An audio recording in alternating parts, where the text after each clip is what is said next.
Al filo de las gargantas, los micrófonos se encienden. Dos amigues se entienden, reparten todas las cartas. Nadie muestra bien las marcas, el saber es fascinante. Acá somos aspirantes, prepárate que comienza un programa que te alienta el filósofo ignorante.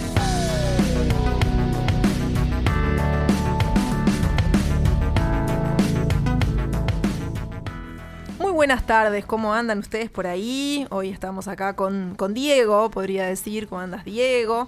Porque resulta que, como ustedes saben, este programa tiene casi siempre dos... Digo casi siempre porque hoy justamente es la excepción. Y en realidad el programa anterior, uno de los programas anteriores también había... la salud nos había jugado una mala pasada y entonces en ese caso me había tocado ausentarme a mí, pero hoy no tendremos en el horario de este programa a Marcelo como conductor, pero está ahí, ya se comunicó porque está en una sala de espera. Eso justamente lo que uno hace en una sala de espera, esperando ser atendido por su médico, pero es una cosa de Diego me pone una cara de preocupación y yo le digo, no, Diego, es solamente una cuestión de chequeo, esas cosas de rutina que una persona tiene que hacer cuando llega a cierta edad, que es el caso de Marcelo, como todos sabemos, y como todas sabemos. Así que bueno, eso va a estar sucediendo en el programa de hoy, no va a estar Marcelo, pero sí tenemos muchas otras cosas. Marcelo va a estar monitoreando del otro lado este programa. Entonces, en el principio vamos a, como hacemos siempre, a compartir la presentación cruzada de este programa para luego sí meternos en el tema y contarles, bueno, qué visitas tenemos hoy de calidad y de amor también en este programa. Patricia Pujol Echeverría, de La Teja al mundo, del mundo a esta radio. Inquieta e incómoda, entre la comunicación y el campo de juego. Si es helado, que sea de limón. Marcelo Fernández Pavlovich. Dicen que llegó a ser doctor, pero no hace recetas ni diagnostica otra cosa que enfermedades sociales. Le gusta el dulce de leche, pero no aplica y no se saca la camiseta del San Pauli ni en las elecciones de horas.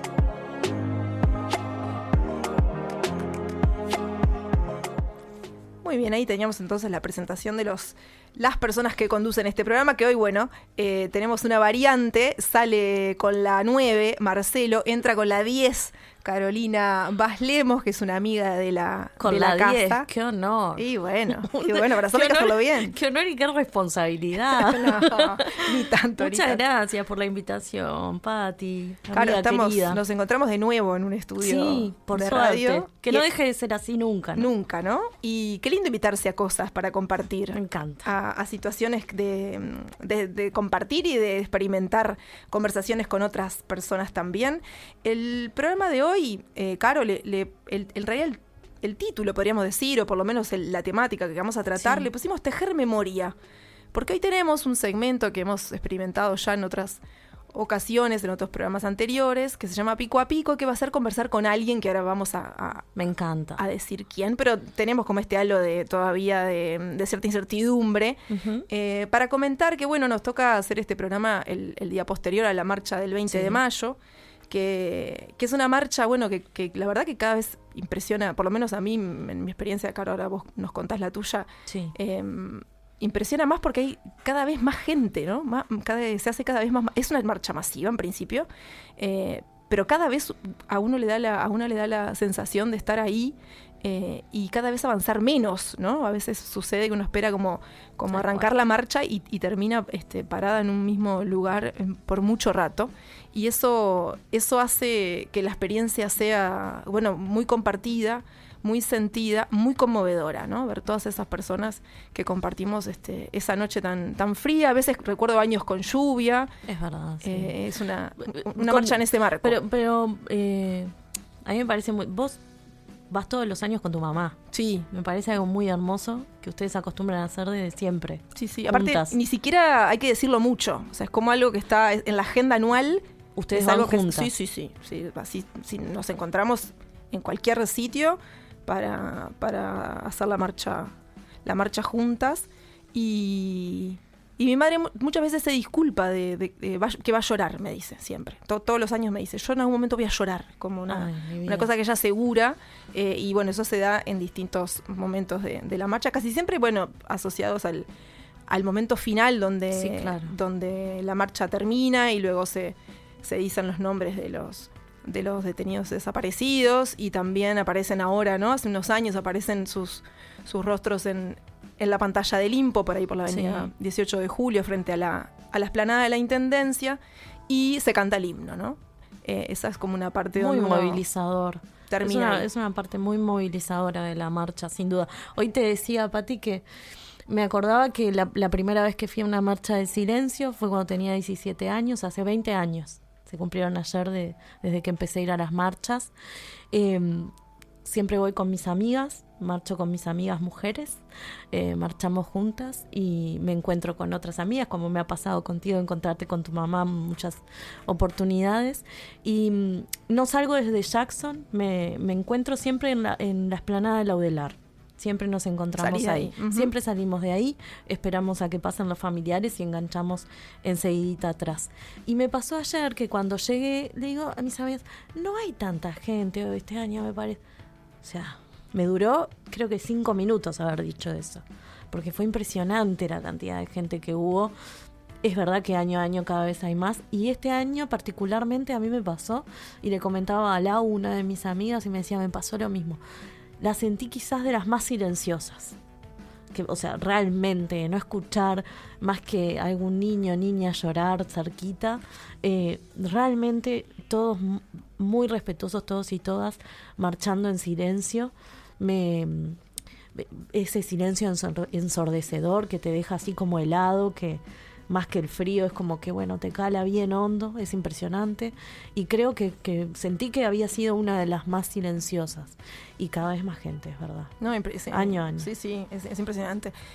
La consigna era: ellos saben dónde están, exigimos respuestas, nunca más terrorismo de Estado. Y esa era la convocatoria de madres y familiares de uruguayos detenidos desaparecidos que se dio ayer. Bueno, en un contexto también donde siempre interpela el tema de la memoria. Cuando venía para acá venía escuchando un programa que a veces escucho por Spotify, que se llama La Caja Negra, que es argentino, que lo conduce Julio Leiva. Y le estaba haciendo justo me puse a escuchar, bueno, no justo, en realidad la seleccioné, la entrevista que le hace a Carlotto en Argentina. A Estela, sí. Y es increíble lo que... esas historias, digamos, ¿no? Toda esa pregunta todavía abierta, ¿no? Esa falta de información, esa sensación de personas que sí saben muchos datos y que no los han dado, esa voluntad política que se da a veces tal vez en términos medios, ¿no? En algunos sentidos. Y pensaba todo ese amor también que está puesto. Esto sin romantizar, no estoy romantizando. Digo que ella misma planteaba como, bueno, verdad, memoria y justicia, ¿no? Entrampa ese significado que tiene que ver con todo dentro, como decía Carlotto, todo dentro de la ley, ¿no? Y nada fuera de ella en ese sentido, pero también como esa herida, ¿no? Esa herida de no tener, bueno, ayer mismo, ahora lo ato también con las imágenes que se proyectaron en algunos edificios. Por ejemplo, para mí fue muy, muy nítido lo que se proyectó en una de las esquinas del edificio central de la Universidad de la República, donde había ciertas frases donde nietas, nietos cuentan que añoran, que no saben, que necesitan, ¿no? De esos familiares de los cuales no saben mucha información y tampoco tienen, digamos, ninguna otra novedad que este vacío y esta pregunta abierta. Es que más allá de que nos interpele a todos, y que obviamente hay una frase que nos incluye, que es que todos somos familiares, ¿no? Que es una consigna ya que está muy instalada en todos y todas los que vamos a marchar. Estamos hablando de familias, estamos hablando realmente de algo muy personal, o sea, de algo tan chiquito y tan grande a la vez. Hace muy poco, para esta fecha, se hizo el spot pensando en la familia Tassino, ¿no? En cómo hubiese sido la vida de él si él no hubiese desaparecido. Bueno, todas esas familias se lo preguntan, ¿no? Así es, Caro. Entonces, bueno, para hablar de estos asuntos, de otros asuntos, pero sí sobre el tema de la memoria, bueno, cómo se investiga la memoria, porque también puede Claro. ser materia de estudio, ¿no? Puede Sí, ser sí, un sí. área donde se investigue, que de hecho lo es. Ujú. Entonces, bueno, para eso tenemos hoy en este pico a pico, en este segmento donde contactamos a personas que apreciamos mucho, que valoramos mucho y que admiramos mucho para conversar con nosotras. En este caso vamos a tener del otro lado de la línea a Ana Laura De Giorgi, que en realidad le damos la bienvenida, le agradecemos muchísimo que esté compartiendo con nosotras este ratito de este martes, y también le vamos a pedir que se presente un poco para no adelantar. Yo tengo acá un currículum larguísimo que si ella no dice algo yo voy a decir, pero me gustaría que Ana Laura misma se presente. ¿Cómo andás, Ana Laura? ¿Cómo están? ¿Todo bien? ¿Me escuchan Hola, bien? Sí, buenas Perfecto. tardes, te escuchamos bárbara. Perfecto. Bueno, te vamos a pedir Bueno. que te presentes. Qué difícil, porque con esas presentaciones de ustedes tan divertidas, y yo tengo una presentación muy aburrida, ¿no? El helado de limón no, de ninguna manera. De ninguna manera. Ahí hay una línea que no pienso traspasar. El helado es de dulce de leche. Esto es lo que tengo para decir. Y bueno, no sé qué les puedo decir. Soy profesora en la universidad. Soy investigadora, soy un bicho de biblioteca, me gusta leer libros, escribir cosas, me gusta mucho la palabra escrita, también me gusta mucho la historia oral, los testimonios, pero bueno, fundamentalmente me dedico a eso, a estudiar. ¿Qué más decirles? Bueno, soy trabajadora de la Universidad de la República y me dedico a los estudios feministas, a los estudios de las mujeres, a la memoria, al pasado reciente. Siempre ando en la vuelta de esos asuntos. Mis épocas de estudio andan entre los 60 y 80. Me gusta el pasado, tengo predilección por el pasado. El presente no me convoca mucho. El futuro, ni soñar. Las películas de ciencia ficción, las distopías, las odio, no las soporto. Bueno, eso es lo que les tengo para compartir. Así que cualquier cosa ustedes me preguntan más. Bien. Bueno, no, ya es un montón. Vos decís que no tengo nada divertido, pero por lo menos por lo que acabas de contar, tenés como mucha línea abierta ahí como para, no sé si divertirte, Ana, pero sí, por lo menos dedicar mucho tiempo seguro de tu vida, de tu pensamiento, de todo lo que vos hacés como profe, aparte en la UDELAR, y que un poco vamos a bucear un poco contigo, porque tenés sí contacto con nuevas generaciones, porque de hecho en tus clases seguro que cuando traes todo este pasado Claro, capaz que aparecen cosas. no le gusta tanto el presente, pero dialoga todos los días. Claro, sí.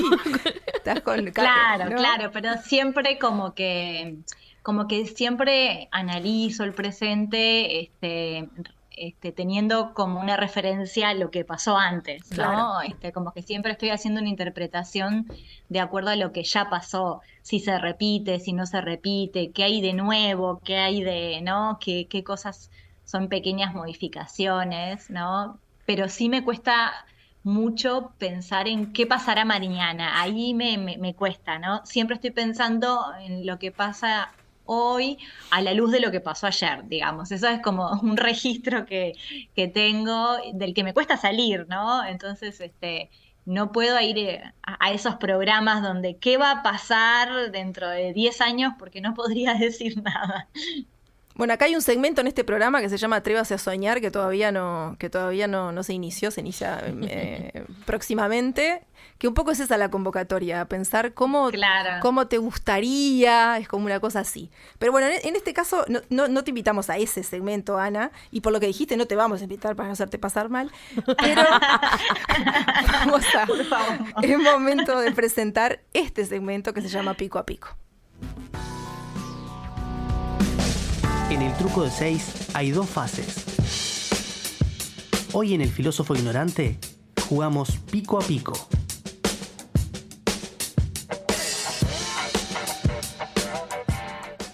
Bueno, Ana, y eso que vos comentabas que estudiás de la década del 60, 80, que trabajás esos temas y está mezclado todo esto que decíamos de la memoria, ¿Cómo vos podés evaluar el valor de la participación o movilización de esas décadas donde vos estudiás y traerlo como a lo que vos ves hoy? No sé, ahora comentábamos con Caro lo masivo que es, las masivas que son las marchas, cómo convoca este tema, cómo nos interpela cada vez más. De hecho, habrás visto que en las redes también algunas, no sé, en el ámbito deportivo donde de repente me muevo en otras áreas también, yo vi, no sé, deportistas que nunca se habían manifestado. Eso causó grande conmoción, ¿no? Como que personas que se van manifestando, capaz que no antes no, pero bueno, ahora sí toman esta temática. ¿Cómo lo ves vos? Si tenés alguna opinión así respecto de esto. Bueno, yo creo que cuanto más amplia sea esta convocatoria, me parece más beneficioso para la democracia, también para que una causa no quede como encapsulada, ¿verdad? Que las cuestiones que tienen que ver con, en este caso, con los delitos, y las violaciones, los delitos de lesa humanidad, ¿no? Producto de las violaciones a los derechos humanos, no es algo que atañe y que afecta o a las personas que lo vivieron directamente o a las personas cercanas a esas personas que lo vivieron directamente. Esto que se llama segunda generación, tercera generación, nos afectan a todos, ¿no? Aun cuando no tengamos un lazo de sangre, un lazo directo con esas personas directamente afectadas. Nos afecta porque no deberíamos vivir en un país, en un sistema en el cual eso no se juzga, se olvida, se hace borrón y cuenta nueva, se considera que eso es parte del pasado y de un momento excepcional.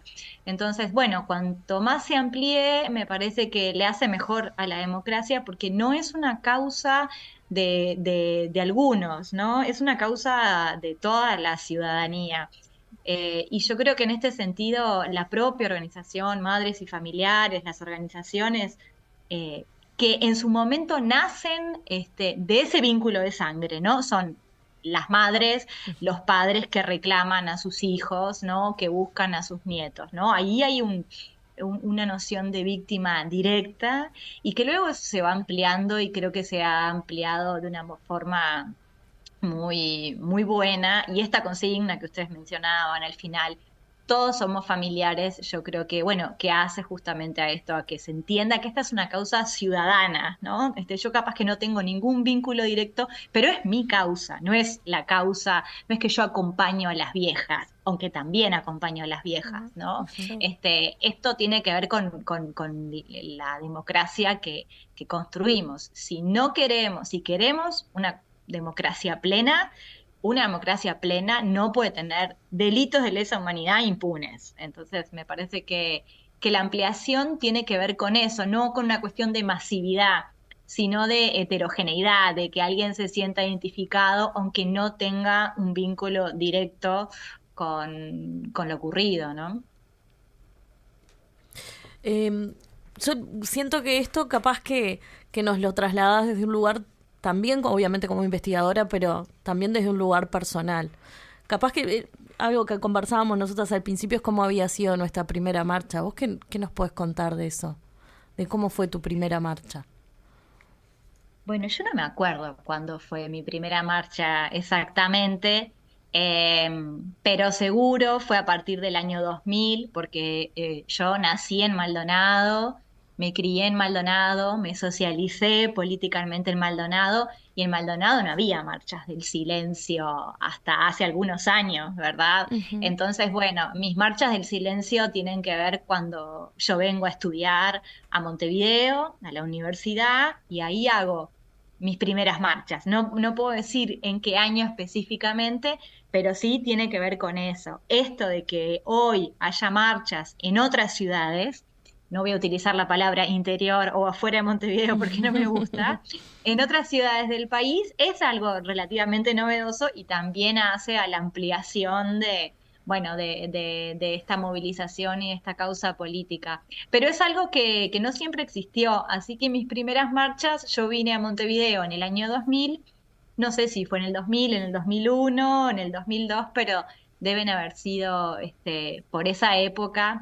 Después sí, alguna vez marché en Maldonado, eso estuvo muy bueno, ¿no? Una marcha que hace unos años era muy pequeña, no sé cómo habrá sido la de ayer, y con otros niveles, ¿no?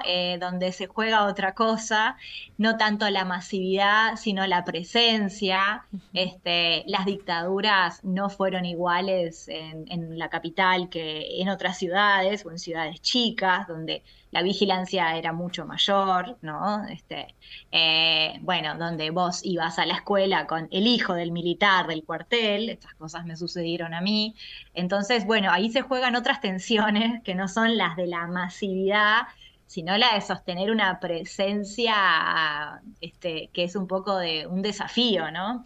Así que, bueno, he marchado algunas veces en Maldonado, pero en general en Montevideo, con amigas, con mi padre en Montevideo, con alguna pareja, así que bueno, esas han sido mis marchas. Ana, y vos que sos investigadora de estos temas, ¿qué relevancia? Porque ahora mencionaste muchas cosas, ¿no? La noción de víctima que se amplía, dijiste también, mencionaste los delitos de lesa humanidad, o sea, ¿qué relevancia tiene? Un poco, bueno, lo intuimos, pero estaría bueno que vos lo comentaras. ¿Qué relevancia tiene estudiar la memoria y cómo se investiga la memoria? O sea, cómo... Y también doy un paso más y digo, ¿cómo se investiga la memoria siendo feminista? Que es un poco, en realidad lo que, capaz que en la segunda parte de este programa vamos a entrar más directamente ahí, pero que vos nos cuentes un poco de ese rol de investigación, cómo es.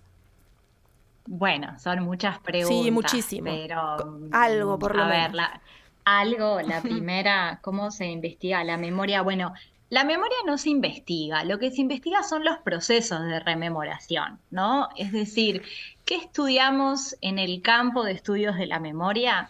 Estudiamos lo que la gente busca, desea recordar y lo que la gente busca y desea olvidar, ¿no? Porque este es un proceso activo.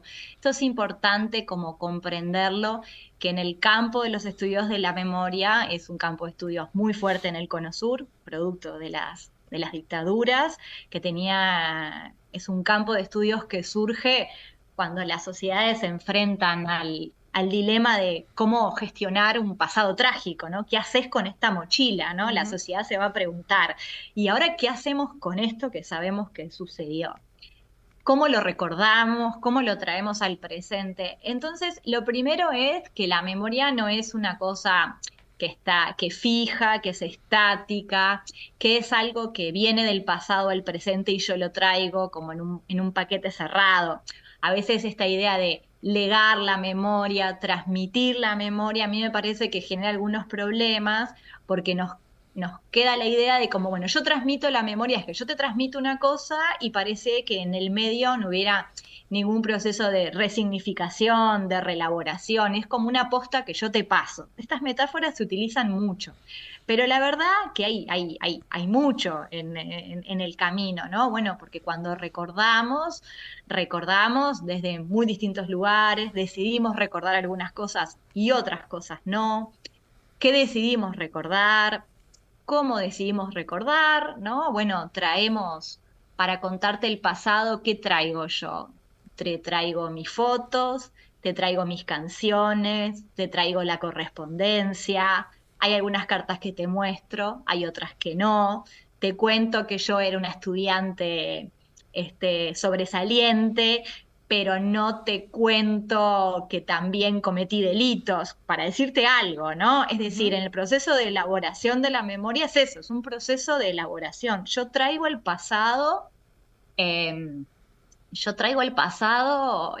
algo que lo gesto que se crea, que es una creación y que no es arbitraria, no es que de forma arbitraria yo te muestro una cosa y no te muestro otra, o sea, hay un condicionamiento, ¿no?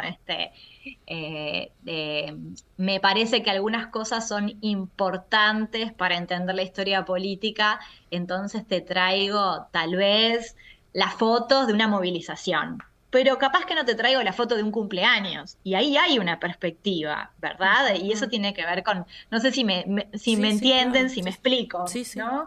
Entonces, lo más importante para el campo de estudios de la memoria es entender que siempre hay un proceso de elaboración, que siempre el pasado lo miramos desde un presente, que siempre miramos el pasado desde un presente.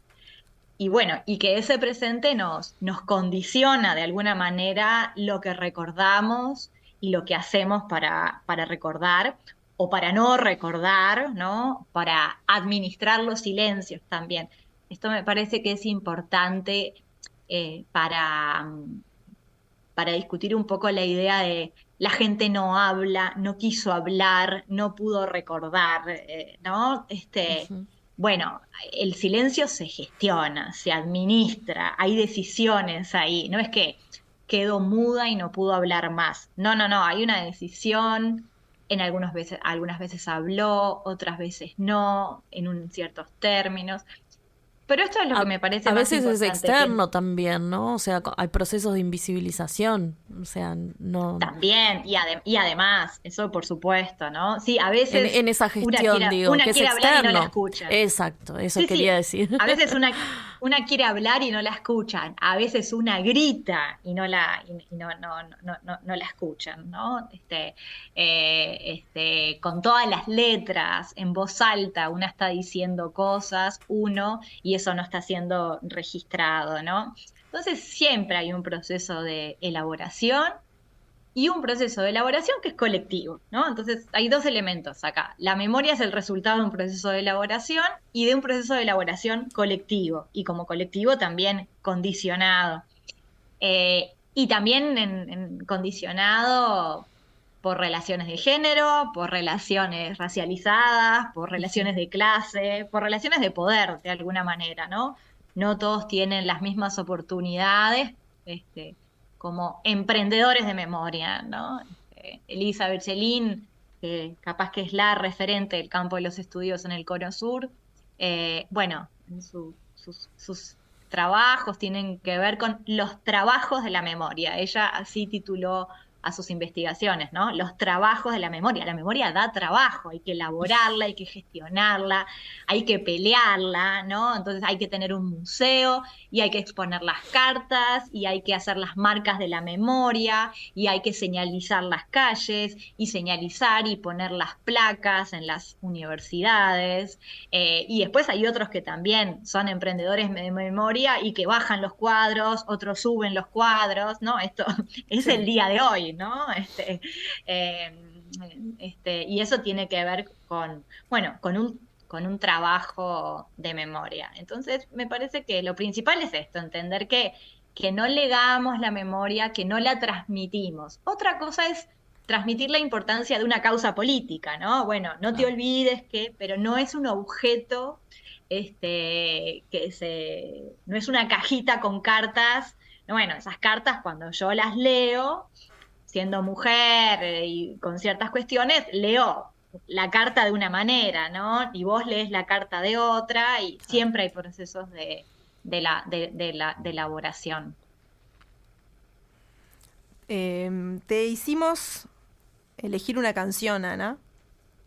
No sé si te acordás en ese intercambio, pero bueno. Me acuerdo. Bueno, porque la idea es, si bien nos va a quedar la conversación cortada por una tanda y por otra, vamos a retomar esta conversación después de esta tandita, que son unos minutos. Vos elegiste la canción Las Hermanas de Ana Prada, y me acuerdo que me mencionaste algunos versos, y que bueno, ahí la buscamos en conjunto, y trajimos para compartir una versión de Encuentro en el Estudio, Montevideo, que grabó Ana Prada, y queremos que vos la presentes para ir a la tanda y luego seguimos conversando.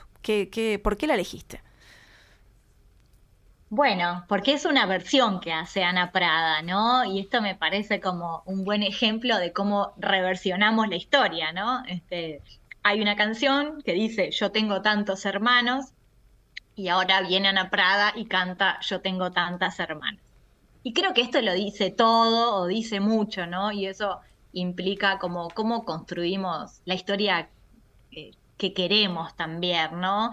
Y que a veces hay algunas palabras que no nos nombran y hay otras palabras que nos nombran, y esto esto ya es un dato, ¿no? La reversión de una canción también es la reversión de una historia. Y después, la hermandad, la sororidad, la genealogía, ¿no? Me parece muy lindo la idea de hermanas, ¿no? Porque a veces la cuestión de las hijas, las nietas, la segunda, la tercera generación, las pioneras, las que van atrás, las que van adelante, me cansa un poco, ¿no? Hay como ahí un estatus diferencial. Y bueno, acá en las hermanas, yo tengo muchas hermanas, ¿no? Y eso me parece muy horizontal también, ¿no? Totalmente. Entonces me parece que eso está bueno, me gusta. Y me encanta Ana Prada. Hermoso. Escuchamos por todo eso, escuchamos las hermanas.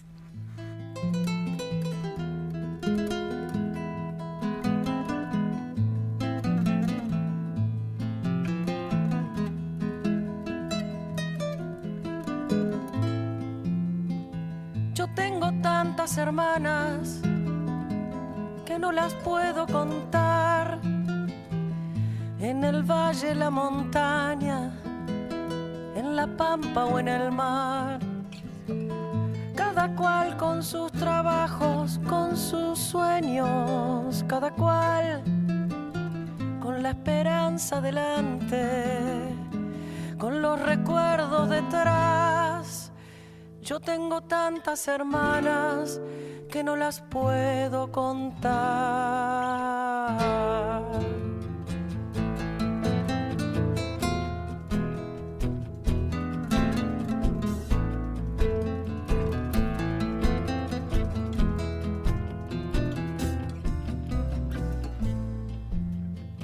Gente de mano caliente, por eso de la amistad, con un lloro pa' llorarlo, con un rezo pa' rezar, con un horizonte abierto que siempre está más allá,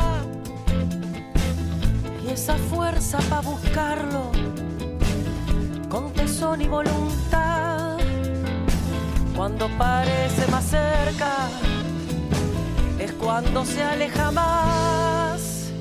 Yo tengo tantas hermanas que no las puedo contar.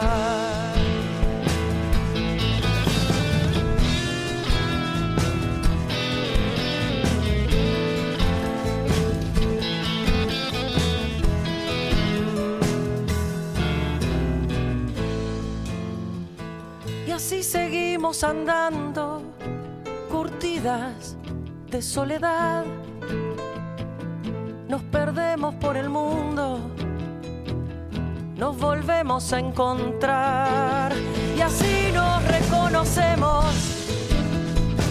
por el lejano mirar, por las coplas que mordemos, semillas de inmensidad. Y así seguimos andando, curtidas de soledad. Y en nosotras nuestras muertas, pa' que nadie quede atrás. Yo tengo tantas hermanas que no las puedo contar. Y una hermana muy hermosa que se llama Libertad.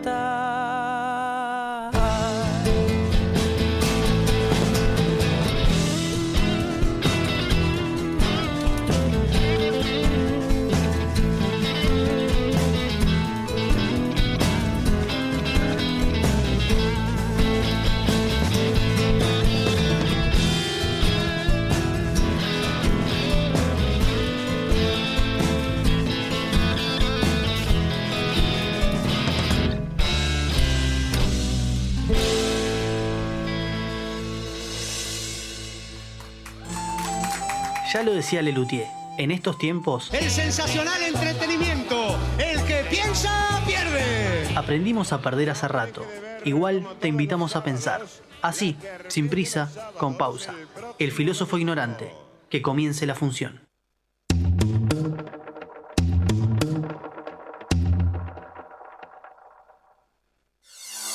la radio AM en el entorno mediático de América Latina y el Caribe.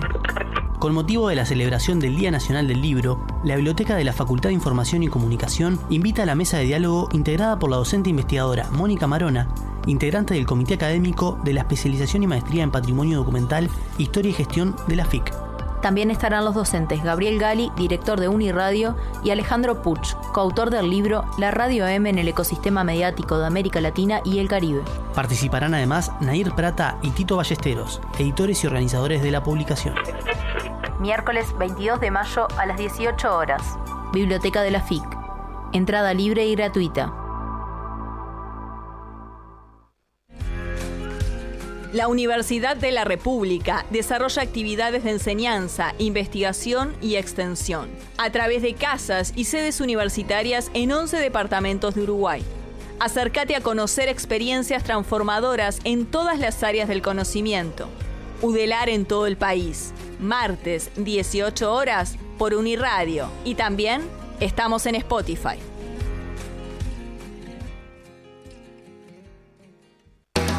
Hola amigos, acá Agustina de 4 pesos de propina.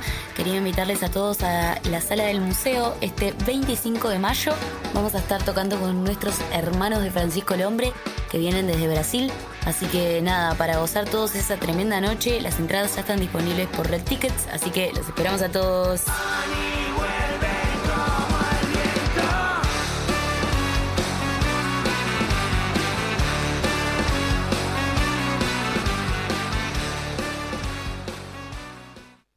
¿Crees que es posible otro periodismo deportivo? ¿Querés aprender a comunicar los deportes desde una perspectiva de género? El curso de Educación Permanente, Comunicación, Periodismo y Deporte con Perspectiva de Género te está esperando. Con Patricia Pujol, Fiorella Rodríguez y Natalia Rovira en el equipo docente y la presencia de Nemesia Hijos como docente invitada, el espacio busca promover perspectivas críticas sobre el ejercicio de la profesión periodística y la comunicación. El curso está dirigido a estudiantes, egresados, periodistas y personas interesadas en la temática. Comienza el lunes 3 de junio y se dictará los lunes y jueves de 18:30 a 20:30 en la Facultad de Información y Comunicación. Podés inscribirte hasta el 27 de mayo en fic.edu.uy.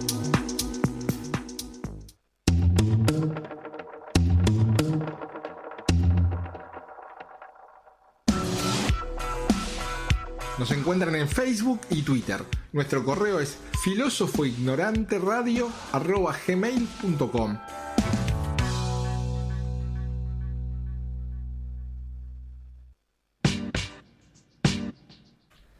Continuamos en el programa de hoy, martes 21 de mayo, con Ana Laura de Giorgi, que es con quien estamos conversando sobre tejer la memoria en este pico a pico, con Caro también, que está por acá en el estudio.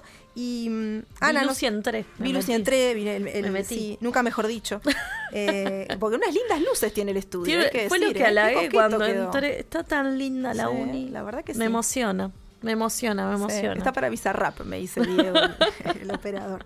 Veníamos conversando con Ana Laura y me quedé, Ana, capaz que retomo algo de lo que vos dijiste como para hilar o tejer, seguir tejiendo esta memoria y este programa. Vos dijiste algo así como que, bueno, la memoria entonces es un proceso que en este caso es colectivo y que está condicionado por relaciones de poder. Y ahí nos vamos a detener tal vez para preguntarte si, cuáles son estas particularidades de estudiar la memoria feminista y al mismo tiempo existen memorias dominantes entonces y algunas subalternas. Y sí, claro que sí, porque existen memorias dominantes y memorias subalternas, claro que sí. La primer memoria dominante fue la de los responsables de los delitos, ¿no? Que decían, acá no pasó nada, que decidieron ocultar la información y deciden hasta el día de hoy. Toda una amplia élite militar, política, que oculta información hasta el día de hoy. Y ahí hay una gestión de la memoria, una gestión del olvido también, ¿no? En contraposición. Después, por parte de quienes resisten la política del olvido, también hay memorias hegemónicas y memorias subalternas. Para empezar, los primeros relatos que se contaron fueron relatos contados por varones y peripecias protagonizadas por varones, ¿no? Entonces, peripecias que tenían que ver con la resistencia en la cárcel, ¿no? Hace poco, muy poco que nos enteramos de lo que fueron las cárceles de mujeres. Hace poco que nos enteramos de lo que fue la experiencia de la peripecia carcelaria de las mujeres. Hace poco que nos enteramos de la que fue la peripecia y la resistencia de las mujeres que estaban afuera de la cárcel, sosteniendo a los maridos en la cárcel o el trabajo de reproducción de cuidados, ¿no? Ahí la colega de ustedes, ¿no? Sí. Pitoca, que hizo esa maravillosa película, Delia, ¿no? Sí. Bueno, Delia viene a iluminar, viene a construir otro relato, ¿no? Es eso, Delia, la posibilidad de tener otro relato del pasado, que no es el pasado heroico en el sentido clásico, el de la resistencia, la clandestinidad, el espacio público. Entonces, eso ya nos dice que hubo una memoria de alguna manera no, una memoria hegemónica masculina y masculinizada, ambas cosas, ¿no? Es decir, que quienes han escrito más, por ejemplo, han sido los varones. Han escrito más, han tenido programas, han salido más en la radio, han tenido más libros, han tenido películas, ¿no? Los varones, y también una historia masculinizada y androcéntrica, es decir, androcéntrica porque está anclada en los grandes relatos, en los grandes hechos, los hechos de resistencia o los hechos heroicos. Hay poca historia cotidiana en la historia que elaboran los varones, ¿no? Hay grandes hechos. La fuga de Punta Carreta. Sí. Después, cuando aparecieron las mujeres, aparecieron las mujeres. Es decir, cuando algunos relatos de las mujeres empezaron a tener audibilidad, a veces también aparecían estos grandes relatos heroicos, ¿no? Que es eso, la fuga de las mujeres, ¿no? De la cárcel de mujeres. Y quedaba poco espacio para otras resistencias, para otras experiencias. Los libros, por ejemplo, de Memoria para Armar, que construían otra experiencia en el pasado y otro relato, eran distintos en ese sentido. Es que justamente... Pero pensemos que Memorias para Armar es del 2000, ¿no? Sí. Para tener una idea, ¿no? Año 2000. O sea que hace 20 años que empezamos a tener otro tipo de elaboración del pasado, ¿no? Donde sí, hay Ana, otros pero sujetos. una consulta, porque ahora justo que mencionaste Memorias para Armar, porque ahora cuando hablabas de que hay obviamente una memoria hegemónica por parte de los varones que monopolizaron el relato oficial de lo que sucedió en dictadura y de cómo fueron las resistencias. Hay una construcción, asumo que tenés esa mirada, seguramente al mencionar Memorias para Armar debes acompañar por ahí el pensamiento. Hay una construcción mucho más colectiva por parte de las mujeres, de esa reconstrucción de su memoria y de cómo contar cómo fue su resistencia, que en el caso de los varones son procesos más individuales, los que conocemos, o sea, no es que ellos digan que lo hayan hecho solos, pero cómo lo cuentan. Me parece que son procesos mucho más individuales que los procesos que han hecho las mujeres, ¿no? Sí, totalmente, ¿no? Totalmente. Procesos colectivos desde que ellas se vuelven a juntar, ¿no? Y en ese famoso relato, ese encuentro que, no sé, las del número tal llevaban bebida y las del número tal llevaban comida, el número que tenían en la cárcel, ¿no? Sí.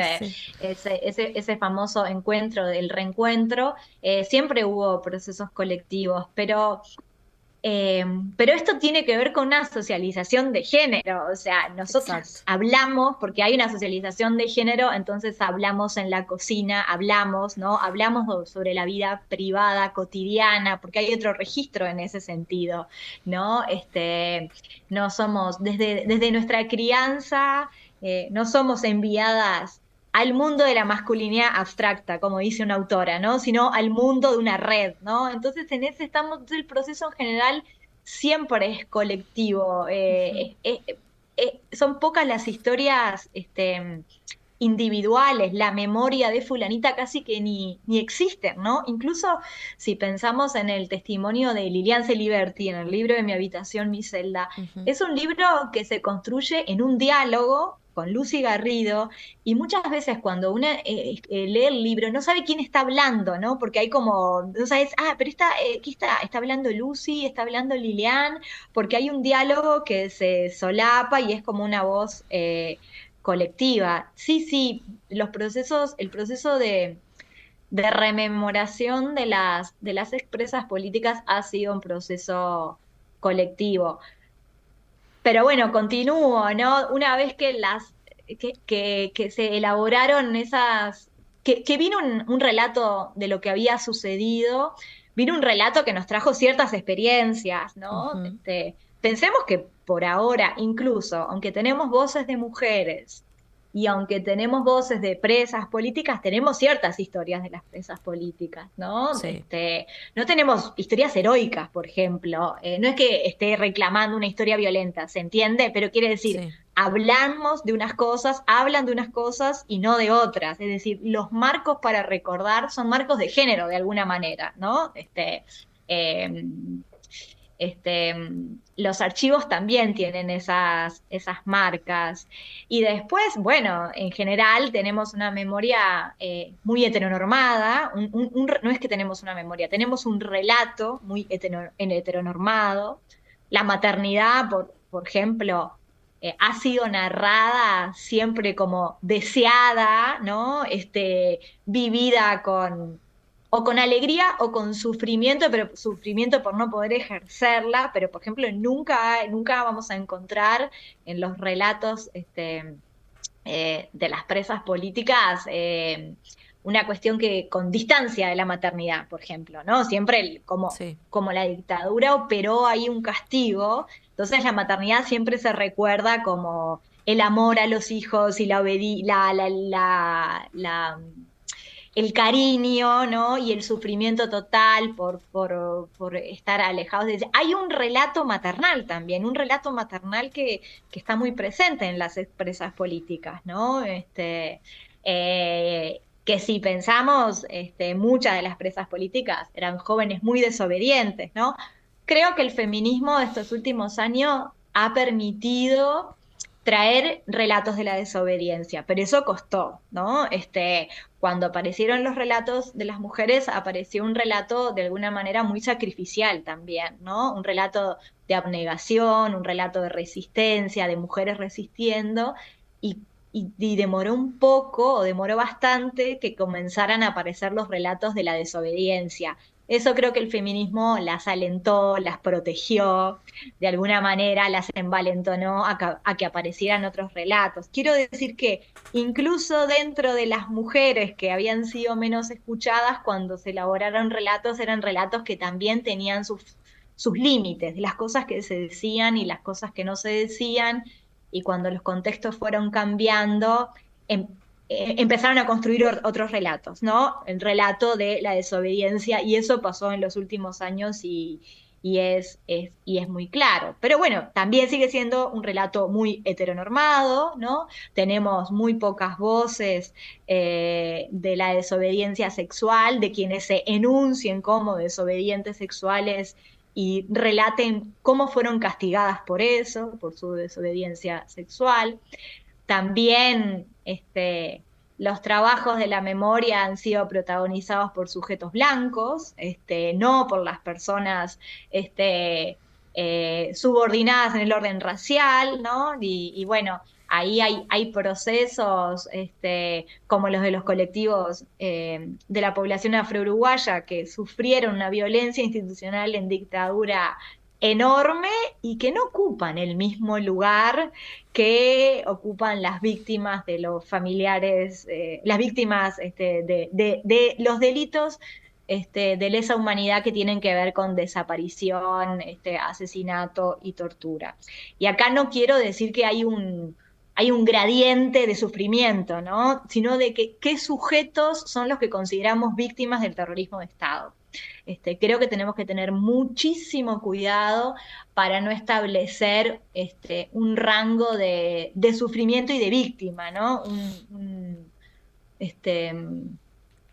ahora no me sale la palabra, pero bueno, por ejemplo, otro lugar que el campo de los estudios de la memoria es muy fuerte es en Colombia, por la situación de violencia institucional que ha enfrentado Colombia durante décadas y décadas. Y ahí hay una disciplina muy especializada en estudiar como los niveles de víctimas, ¿no? Y los rangos de victimización. Y bueno, eso es una cosa que tenemos que tener mucho cuidado políticamente. Pero sí me parece importante reconocer que cuando pensamos en las víctimas de la dictadura, en general pensamos en un sujeto varón de blanco, ¿no? Esto me parece que es importante reconocer, ¿no? Esa es la representación que tenemos en un sujeto varón blanco, un sujeto varón heterosexual blanco. Eso es lo que pensamos cuando pensamos en las víctimas de la dictadura.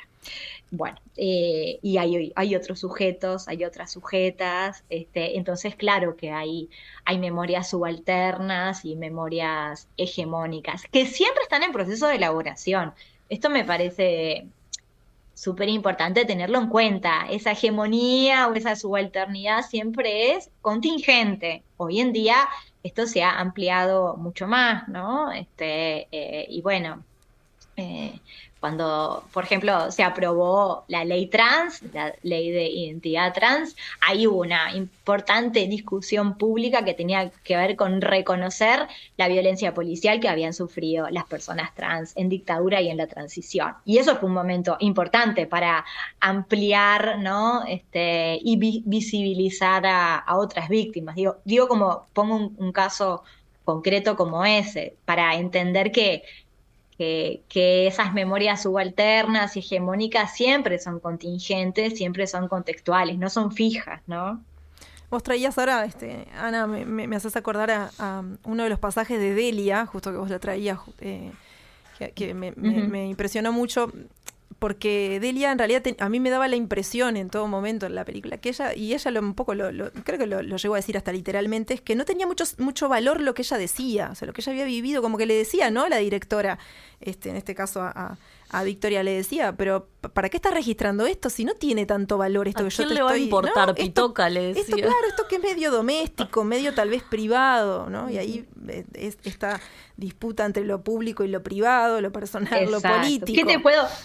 ¿Qué te puedo contar yo? Claro. ¿Qué te puedo contar yo para la historia? Aparte, ¿a quién le puede importar esto que yo...? Y eso me parece que en lo que estuvimos conversando y lo que vos traes también se ve como ese valor que, bueno, que vos decías que tal vez a la luz o a la fuerza de estos del movimiento feminista o los movimientos, también es como que, bueno, hay un sentido de este entrecruzamiento entre lo público y lo privado y que lo personal también es político. En ese sentido adquiere como una densidad y bueno, es un poco lo que vos comentabas, pero a mí me llamó, realmente me daba como hasta, no sé explicarte la sensación corporal que me dio, pero era como entender que, o sea, no es que me sorprendiera, no sé a ustedes qué les pasó con eso exactamente, pero es como, no podés creer que, como decís, no puedo creer que esta persona no crea que esto que está compartiendo es tan impresionantemente valioso. Sí.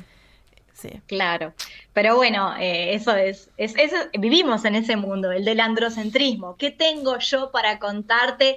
Que me quedé acá en casa y yo no estuve en la marcha, en la movilización, cuando vino el Che Guevara, yo no robé un banco, yo no era parte del comité central. Yo, ¿qué te puedo contar? Eso es de forma constante, así, ¿no?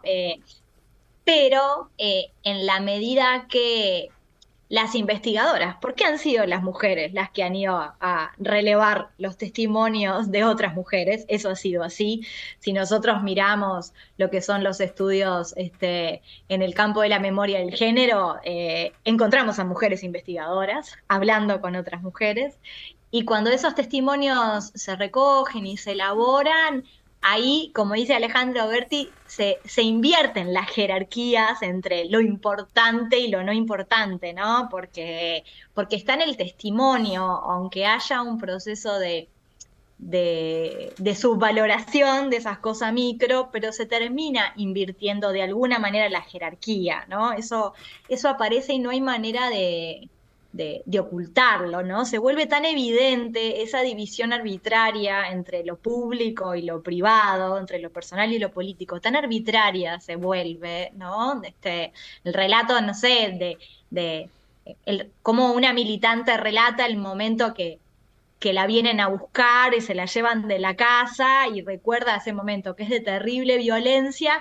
y en el relato te dice, y yo me acuerdo que, ponele que diga el hijo, que no me acuerdo, ¿no? Juancito tenía sarampión, ¿no? Y entonces, ningún expreso político se acuerda de que Juan tenía sarampión, ¿no? Que el momento que su preocupación mayor era que dejaba al hijo con sarampión, ¿entienden? Claro, o sea, sí, hay un totalmente. nivel, se vuelve tan evidente y es maravilloso en ese sentido, ¿no? Porque tal vez ese es un dato anecdótico, pero que pone blanco sobre negro de alguna manera y muestra que esa jerarquía se invierte al menos por momentos, ¿no? Y que gracias a esas voces, bueno, empezamos a ver que hay otras cosas que son importantes y que son parte de lo político, ¿no? Los Totalmente. cuidados, la salud, lo que sea.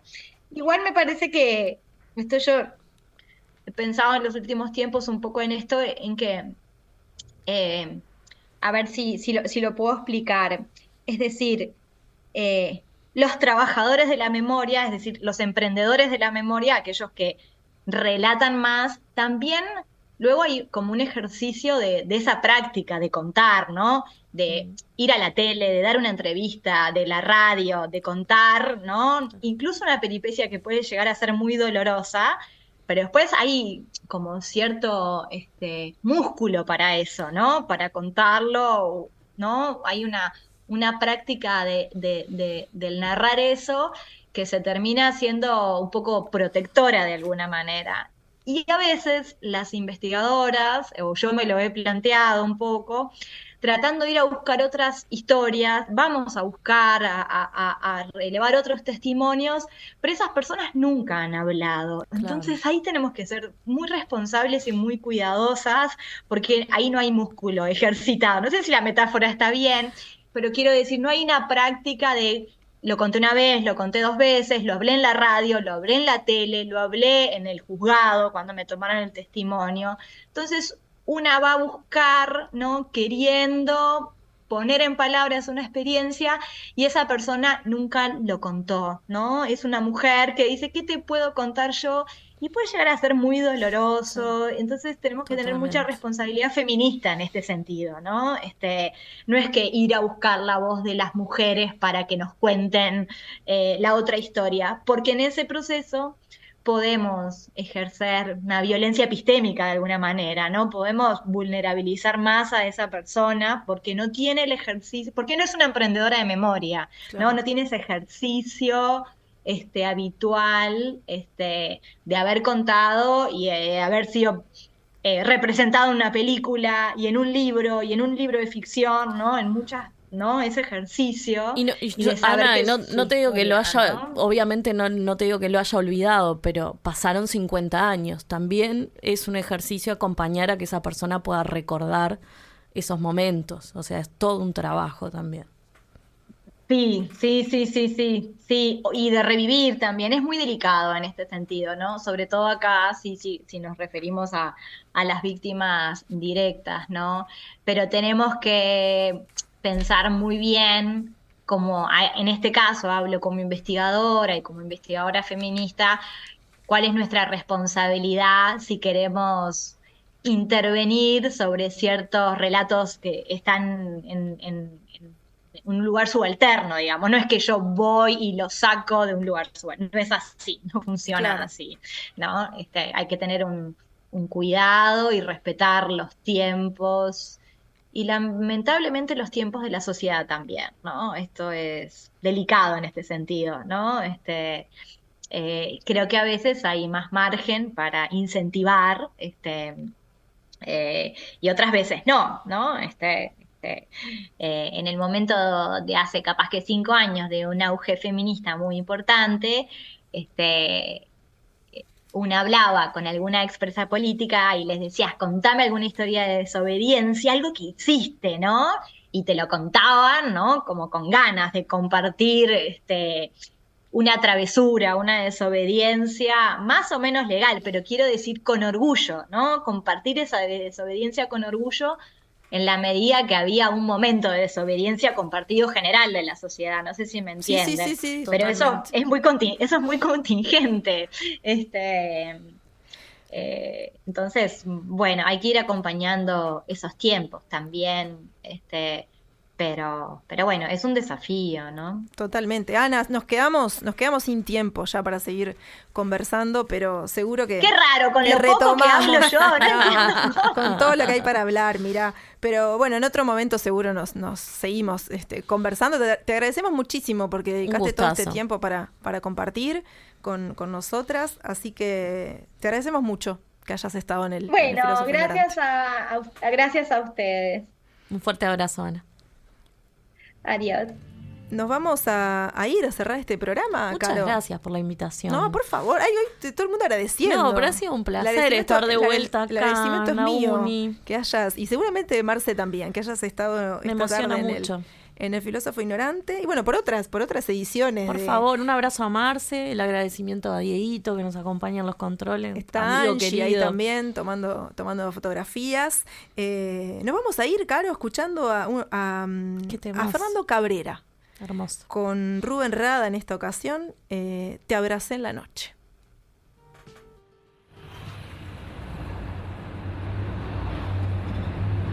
Te abracé en la noche, era un abrazo de despedida, te ibas de mi vida, te atrapó la noche, la oscuridad traga y no convida, quede a la deriva. Tal vez fue un derroche, los sentimientos más bendecidos flotan como nidos. El Filósofo Ignorante se emite gracias a la participación de Marcelo Fernández Pavlovich, Patricia Pujol Echeverría, Martín Rodríguez Lista, Diego Varela, Ramiro Brianza y Juliana Dancilio. En el Filósofo Ignorante de hoy estuvo Ana Prada, Ana Laura de Giorgi y Fernando Cabrera. Abrazo de despedida, te ibas de mi vida, te atrapó la noche, la oscuridad traga y no convida, quede a la deriva. Tal vez fue un derroche, los sentimientos más bendecidos flotan como... Saludamos a todas las personas que estuvieron escuchando este programa, que no dijimos ni chau. Nos vemos nos escuchamos en realidad el próximo martes. Con un sabor desaparecido que